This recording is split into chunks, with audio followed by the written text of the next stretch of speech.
Bom dia em Goiás, 8 horas da manhã. Já demos uma olhada nas notícias, né? Deixa eu mostrar para vocês aqui. E sim, nós vamos falar de geopolítica mesmo da África e do Oriente Médio. Aliás, eu não sei se vocês sabem, mas por algum tempo, antes da geografia se tornar uma ciência estabelecida, o Oriente Médio era considerado parte da África, não da Ásia, né? O que não deixa de ser interessante. De toda forma, embora o palco ainda esteja na Ucrânia, os atores principais, China, Rússia, Arábia Saudita e a contragosto os Estados Unidos, vão acabar levando a encenação para o Oriente Médio. Porque a Ucrânia não é relevante. Certo? Não é. A Ucrânia é uma tentativa do oeste coletivo dos Estados Unidos, essencialmente, de forçar a Rússia. Originalmente, a ideia era usar a Ucrânia como cavalo de Troia, né, para a OTAN, e a partir da Ucrânia derrotar militarmente a Federação Russa, ou pelo menos infringir sanções econômicas muito graves que possibilitasse a queda. Como é que os americanos chamam, os americanos e a mídia deles, né, sob qualquer bandeira, chamam os países que eles não gostam, regime. Eles chamam regime. Você ouviu falar o regime venezuelano? Regime, ouviu falar regime, é um país inimigo dos Estados Unidos. A França não tem um regime. Os Estados Unidos não tem um regime. Quem tem regime são os inimigos, né? Então, a ideia deles era fazer com as sanções o governo russo capitular, né? E aí ser desestabilizado, e nesse lance de ser desestabilizado, promover uma mudança de regime, né? A partir da mudança de regime, a balcanização da Rússia em vários países mais manipuláveis e mais facilmente roubáveis. Essa era a ideia. Só que eles deram com os burros na água. Primeiro porque as sanções se viraram contra eles. Inclusive eu vou mostrar o videozinho aqui. Só um momento. No es que Francia quiera exportar sus valores, democratizar África o mejorar sus condiciones de vida. No, su principal interés es mantener el control sobre la riqueza natural de sus antiguas colonias. Y si para eso tienen que mandar a tropas para apoyar al dictador sanguinario de turno, no os preocupéis porque no van a dudar ni un minuto. Y como os podéis imaginar, esto no sienta bien en las sociedades de estos países. Todo esto ha dejado un espacio para que entre una nueva potencia que, seamos claros, en este caso concreto, es bastante más amigable. ¿De quién estamos hablando? Pues ahora mismo lo vamos a ver. El nuevo amigo chino.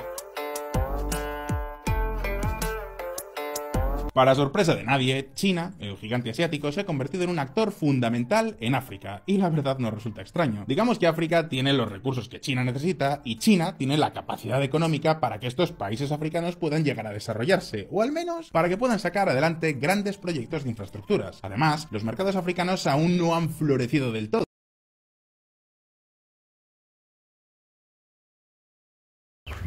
Muito bem. Vocês viram que é óbvio que o esquema de sanções que sempre foi utilizado pelos Estados Unidos, sempre, contra países que eles não gostam ou que não os obedecem, deu com os burros na água. Não só fracassou na Rússia, porque compara o desempenho da economia russa e da economia americana. Não tem comparação. Certo? A Rússia está operando no pleno da capacidade industrial. Na verdade, ela está em 105, 110% da capacidade. A produção agrícola nunca foi tão grande. O mundo está se desdolarizando, ela nunca exportou tanto. Está fazendo acordos com o mundo inteiro. Você fala, menos com a comunidade internacional, né? O que é a comunidade internacional? A comunidade internacional é o antigo mundo livre, né? Europa Ocidental, principalmente Estados Unidos, Canadá, Austrália, Nova Zelândia e com alguma ressalva os lacaios, Japão e Coreia do Sul. Isso é a comunidade internacional. Perfeito? Então, são 50 países. Só que os outros 150 não estão nem aí ou estão do lado da Rússia e da China. Mais do que isso, o fracasso do regime de sanções instigou outros países a se levantarem. O Irã, por exemplo, foi aceito recentemente na Organização de Cooperação de Xangai. Ou seja, o Irã normalizou as relações econômicas com a China, que é com quem importa, e com a Ásia inteira. O Irã agora, embora oficialmente ainda sob sanção, aplicada pelos lacaios dos Estados Unidos, a ONU, na prática, né, consegue se virar muito bem. E mais, o fato do Irã ter ficado sob sanção 43 anos, ainda está sob sanção, né? Mas 43 até o início do conflito, permitiu que eles tivessem uma capacidade industrial ociosa que foi e tem sido fundamental para a estratégia de defesa da Federação Russa. Repito, o Irã tem uma capacidade industrial ociosa e forma mais de 200 mil engenheiros por ano. Então o Irã tem conseguido fornecer à Rússia coisas que a Rússia precisa. Certo? Drones kamikazes que mudaram radicalmente a face do conflito. Mísseis, equipamento industrial. O Irã não é o Brasil, um vendedor de commodities primárias inúteis, serve para alimentar porco. Não. Né? E gerar emprego e renda em outros países. Então, o Irã é potência industrial. Na verdade, por PIB cambial, nós não costumamos usar isso. A gente não gosta, por isso não costuma usar. Em PIB cambial, o PIB do Irã é maior que o do Brasil. Por quê? Porque é uma potência industrial. Nenhuma nação fica rica nesse planeta dependendo de commodities. Isso nunca existiu e não vai existir. Perfeito? O Brasil ainda precisa achar o seu nicho no mundo, mas não vai ser com essa reforma tributária. Que reforma tributária, gente, vamos ser honestos, ela não toca em 2 pontos. Quer dizer, ela esbarra, arranha a questão do Brasil tributar o consumo e não a renda. Isso ela arranha. Mas, sobretudo, ela não vai abolir a Lei Candir. Então o país não vai se reindustrializar. Não de verdade, certo? A Lei Candir tem que ser abolida, urgentemente. O Brasil se torna independente do agronegócio e não ter que sustentar mais esses parasitas. De toda forma, a questão aqui é mais profunda. Que é o quê? Ó, pera aí, gente, já começou a barulheira aqui. Eu vou no postinho, daqui a pouco eu volto. Tá tendo um Festival Internacional de Teatro em Catalão. Eu adoro teatro, mas eu não tenho companhia. E eu não me sinto confortável em ir sozinho.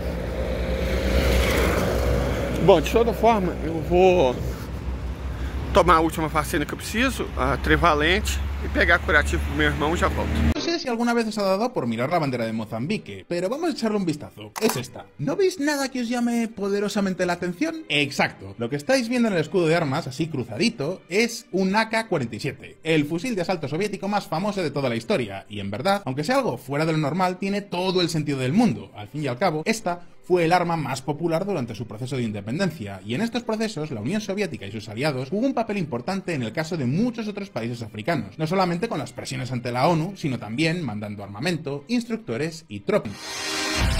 Desde Rusia con amor. Un aliado de Putin extrae oro y juega con favoritos en Sudán. Respaldada por el Kremlin, la oscura red conocida como Grupo Wagner se enriquece en Sudán mientras ayuda a los militares a aplastar un movimiento democrático. Exacto, mis queridos amigos de VisualPolitik, el Grupo Wagner está ayudando a Putin a extraer oro. Y no solo en Sudán, en Mali también tienen derechos de explotación sobre otras 3 minas de oro y otras tantas en la República Centroafricana. Sin embargo, el principal objetivo siempre ha sido Burkina Faso. O mundo estava muito longe da desdolarização porque não existia existia uma moeda forte o suficiente para competir com o dólar, até surgir um descontentamento global com a política externa americana e diversos países passarem a acreditarem no processo. Alguns economistas americanos dizem que não há substituto para o dólar, argumentando que o dólar é a reserva dominante, é o meio de pagamento mais confiável, livre, conversível, etc. No entanto, os Estados Unidos são a maior nação devedora da história da humanidade e outros economistas, incluindo o chefe de bancos renomados, como o presidente do gigante VTB, falam que há todos os motivos para esperar que o dólar americano seja substituído. Olhando na geopolítica para ver se realmente a desdolarização está acontecendo, nós vemos na prática que está rolando uma reviravolta no mundo inteiro. Aqui na América do Sul, o Brasil foi o pioneiro da desdolarização, com o Brasil e China fechando um acordo para usar ambas as moedas no comércio bilateral, que vale cerca de 163 bilhões de dólares por ano. Em seguida veio a Argentina, que aderiu o yuan em sua reserva e já pagou inclusive sua primeira parcela do FMI em yuan ao invés de dólar. A Bolívia, também percebendo que as duas maiores economias da região já estão desdolarizando, aderiu junto conosco a moeda chinesa em sua reserva para fazer comércio com a China. Já na Europa, em março, a gigantesca nacional de energia chinesa Sinopec se juntou com a gigantesca francesa Total Energies e concluíram seu primeiro acordo de gás natural liquidado em yuan chinês. No mesmo mês, foi noticiado que a Tesco, uma cadeia de supermercado britânico, decidiu pagar seus fornecedores chineses em yuan, e assim a desdolarização se estende por diversas outras esferas da economia global. Então, vendo isso acontecer na prática, fica um pouco difícil acreditar que realmente o dólar é insubstituível. Agora, pronto, já tá entrando numa vielinha aqui. Fui pra casa da dona mãe. Tô levando pão pro bando e doce escondido pra ela, porque eu sou diabético e meus dois irmãos também. Mas ela não. Tadinha, ela não pode fazer doce, apesar de ser uma doceira excepcional. Foi assim que ela sustentou a gente quando ela podia trabalhar. E ela não pode comer, porque se ela fizer, né? Coitados dos meus irmãos, imagina. Você vê o cheiro delicioso do doce da dona mãe sem poder comer. Então eu levo escondido e dou pra ela. Mas vamos continuar aqui. Nós vimos que a tática das sanções deu com os burros na água e, longe de enfraquecer a Rússia, fortaleceu não só a Rússia, como a China e outros inimigos históricos que os Estados Unidos fizeram pelo caminho. A Venezuela também. Vocês puderam ver, já está seguindo o seu próprio destino. Perfeito? Então, a situação geopolítica dos Estados Unidos é a pior desde o fim da Segunda Guerra Mundial, indiscutivelmente. Mas por escolha deles mesmos. Na verdade, muitas dessas burradas que eles fizeram foi numa tentativa de criar factoide, né?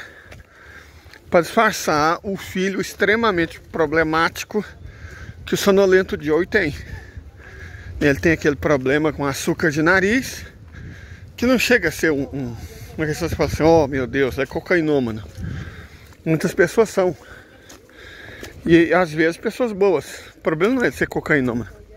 Agora, levar o pó para dentro da Casa Branca e ter ligações com outro cocainômano famoso, que é o palhaço lá de Kiev, né? Aí é um problema. Corrupção, cocaína, nesse caso, é um problema. E a corrupção que envolve o filho dele, que é o filho dele, não é só cocainômano, ele é um corrupto em larga escala internacional. Ele se uniu ao Zé para roubar a Ucrânia e o povo ucraniano. O Zé e as corporações, né? Tipo a Rocha Preta e a Vanguarda, para falar os nomes em português e a gente não ser banido. Então, é um esquema essencialmente criminoso. Certo? É um esquema essencialmente criminoso. O que eles vêm desenvolvendo na Ucrânia desde 2012. Óbvio que a Rússia está monitorando. A Rússia sempre monitora. Nesse vídeo que a gente acabou de mostrar, em que China e Rússia estão se unindo na África, fica mais ou menos evidente. A China entra com enorme capacidade industrial e econômica e a Rússia entra com capacidade de defesa e de inteligência. certo? É mais complicado para a China porque a China começou agora, né, nesse métier de ter importância internacional e, portanto, ter que ter uma inteligência mais aprimorada, bem desenvolvida. De toda forma, e aí a gente volta para a questão da África e do Oriente Médio, a gente precisa conhecer os principais atores. Ontem eu expliquei a geografia, a história, a etnolinguística do continente, certo? Por quê? Porque a gente precisa dessas informações para fazer análise. E muitas das informações sobre a África são simplesmente mentirosas. Isso quando elas existem. Você vê um punhado de gente falando platitude sobre a África. E aí de 3 tipos. As pessoas que realmente não têm ideia do que estão falando, só estão falando uma merda que vira em alguma outra rede social. Você tem os liberais, os evangélicos, esse povo que mente como respira. E você tem os identitaristas, que forçam a amizade, criando narrativas que não correspondem aos fatos. São os abastecidos pelas Netflix da vida. Então, ontem a gente fez uma explanação para falar, ó, gente, essencialmente a África é isso, certo? A África é isso. Nem falei de toda a geografia, até queria ter falado dos rios, por exemplo, que nem são tantos. A África é um dos continentes mais secos do mundo. Vamos aproveitar e falar sobre isso, porque vocês vão ver que isso é relevante na geopolítica.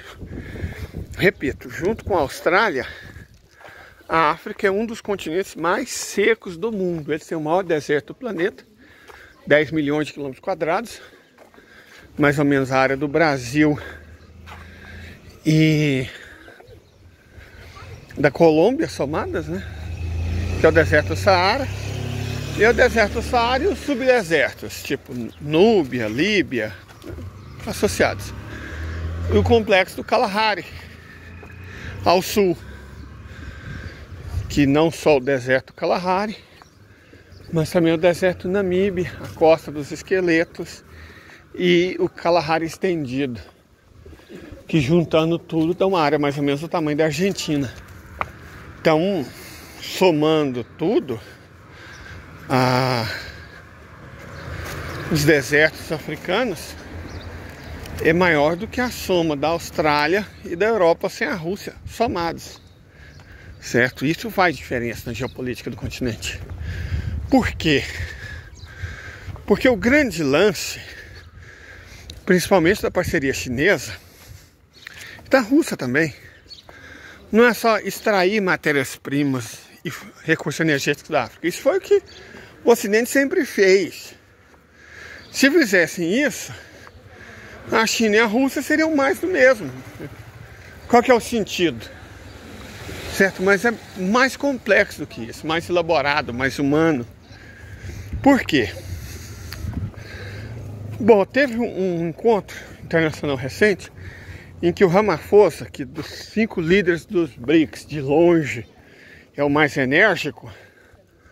Lula é paz e amor, o Modi é uma metamorfose ambulante, e o Putin e o Xi Jinping são muito pacientes. Ramaphosa não, Ramaphosa é energia. E aí houve alguns questionamentos, né, sobre a aproximação da África com a China e a Rússia, em tom de ameaça, esse tom que os europeus e americanos normalmente empregam, né? Indignação. Ramaphosa falou na cara de todo mundo, falou, não, deixa eu explicar para vocês por que isso aconteceu, foi por causa da pandemia. Na pandemia a gente se sentiu tratado como mendigo. A gente fica mendigando vacina, que não era passado para nós. Eles deixaram a África morrer. Por eles, morrimos todos. E não só isso, não nos deixaram fabricar as vacinas, porque a Europa e os Estados Unidos, em nome das suas empresas farmacêuticas, porque os farmacêuticos ganharam muito dinheiro com isso, né? Eles manobraram para que a gente não pudesse nós mesmos produzir as vacinas. Só que, quando isso aconteceu, Quem mandou ajuda sem a gente pedir foram a Rússia e a China. Então, deixa eu explicar para vocês. Ele falou isso olhando na cara do salsicha de fígado, né? O calvo idiota que governa a Alemanha. Ou da bruaca da União Europeia. Foi isso olhando na cara deles. No sonolento Joe também. Deixa eu explicar para vocês. A gente tem muito rancor. Tem muito rancor envolvido nisso. E tem gratidão também, né? Gratidão à Rússia e à China. Eles ouviram isso ao vivo, a cores, na cara. O representante da África, mais poderoso, né? Seria o Ramaphosa, explicando para a branquelaiada qual tinha sido o problema. E de fato, essa atitude de levar democracia, levar valores humanos que os europeus não praticam para a África é hipócrita e desumana. E os africanos sabem disso. Perfeito? E aí volta a questão dos desertos. A África tem problemas para alimentar a sua enorme população, que na prática é uma das únicas do mundo que ainda cresce. A população das Américas, ela está crescendo cada vez menos e cada vez mais devagar. O Brasil está pouco mais de 0,5% ao ano. A população brasileira, esse censo foi feito muito nas coxas, vamos ser honestos, né? Foi feito muito nas coxas, tem muito erro nele. Conheço um punhado de gente, que não foi recenseado. Pelo menos em Goiás ele foi feito muito nas coxas, mas muito nas coxas mesmo. Acho que deve ter sido assim no país inteiro, né? O Bozo não queria que houvesse informação sobre o fiasco, o fracasso, a tragédia, a catástrofe que foi o governo dele. Então ele fez o possível, né, para que o censo fosse como o próprio governo dele, né? Uma merda. E ele conseguiu. Então eu acho que o crescimento da população brasileira foi maior. Que muita gente, talvez milhões de pessoas, simplesmente não foram recenseadas. Mas mesmo não sendo 0,56% de crescimento médio ao ano, número realista, não passou de 0,8% não. E provavelmente o próximo censo, 2030, a não ser que haja migração para o Brasil, vai ser o último que a gente vai registrar um crescimento da população. A taxa de fecundidade caiu assombrosamente, porque que mulher quer ter filho nesse país? Machista, misógino, homofóbico, que as crianças são supostamente educadas com a reforma do ensino médio, que não tem emprego nem direito trabalhista. Que mulher quer colocar filho no inferno que se tornou o Brasil, graças a esse povo todo que fez o golpe, né? Militares, maçonaria, capital, latifundiários, com o Supremo, com tudo. Olha que bonito, gente. Então, que mulher quer colocar filho nesse inferno que se tornou o Brasil, né? E não está mudando tanto assim não. O Lula está fazendo seus esforços louváveis, mas a essência, as privatizações não foram desfeitas. A reforma do ensino médio, na prática, ainda não foi revogada, tem muita coisa dela valendo. Tudo, na verdade, essa foi paralisada, mas não foi revogada. Certo? Todo o inferno que a reforma do ensino médio causou está paralisado, ou seja, continua. A reforma previdenciária, que foi só acabar com o direito à aposentadoria, e a reforma trabalhista, que enfraqueceu os sindicatos, reduziu os salários, aumentou a exploração, certo? Isso, os liberais tornaram a vida no Brasil um inferno, certo? Um inferno.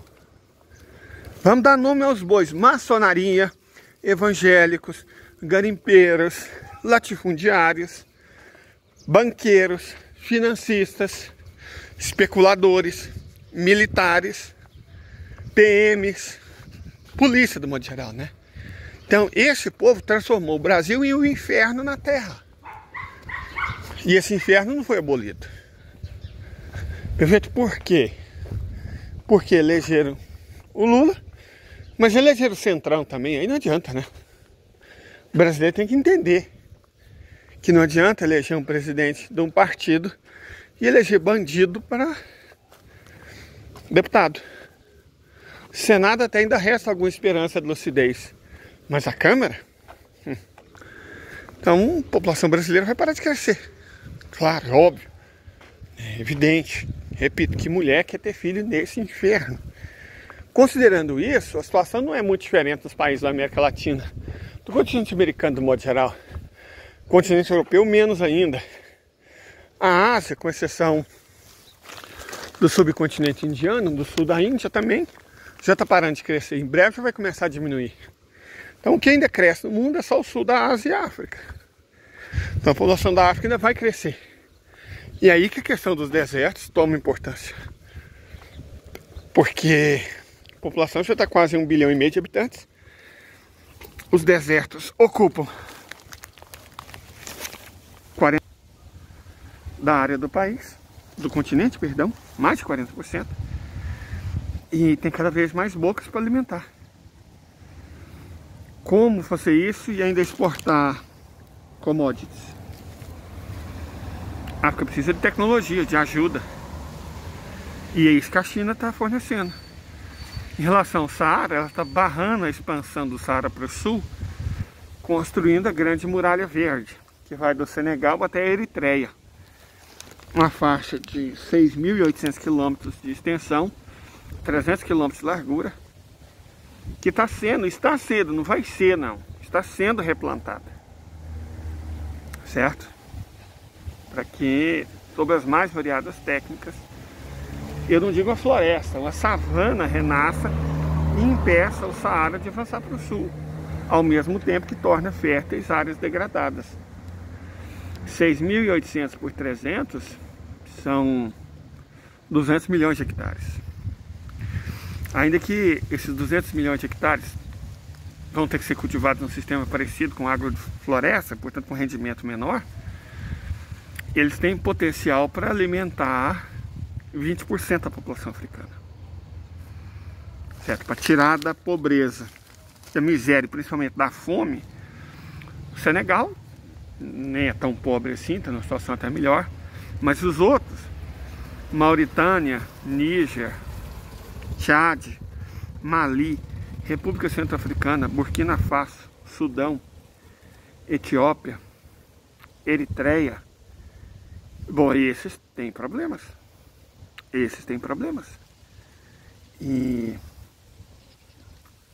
o greening, o esverdeamento, como um seguidor aqui do canal chamou, eu achei um nome ótimo, o esverdeamento do Saara, da mesma forma que os chineses estão fazendo nos próprios desertos, pode colaborar não só para a expansão econômica, para evitar a expansão do deserto, você troca a expansão do deserto pela expansão econômica, e você cria não só meios de subsistência, como meios econômicos para o continente africano, certo? Tanto no norte, em torno do Saara, quanto no sul, em torno do Kalahari.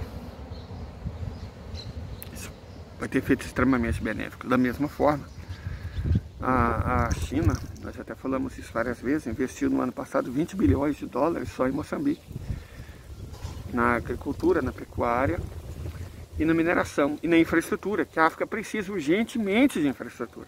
A Europa nunca fez infraestrutura porque não está ligando. Os Estados Unidos nunca fez infraestrutura porque não está ligando, cara. Só quer explorar. São os malditos. Vamos dar o nome aos bois. São os malditos.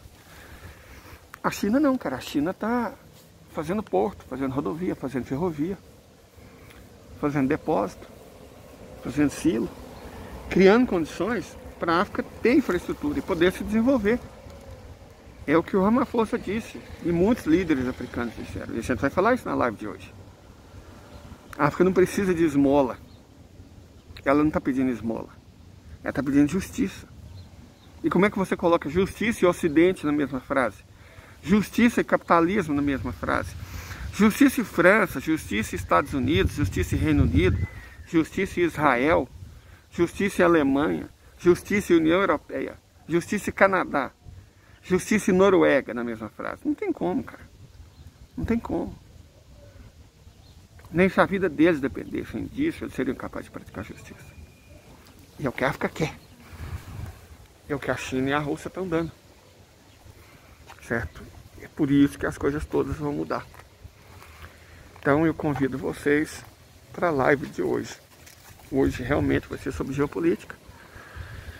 Focado na África e no Oriente Médio, porque tem muita coisa interessante acontecendo no Oriente Médio. Vou até ver se eu consigo fazer um vídeo desses introdutórios, mas tem muita coisa acontecendo no Oriente Médio que a gente tem que debater, ok?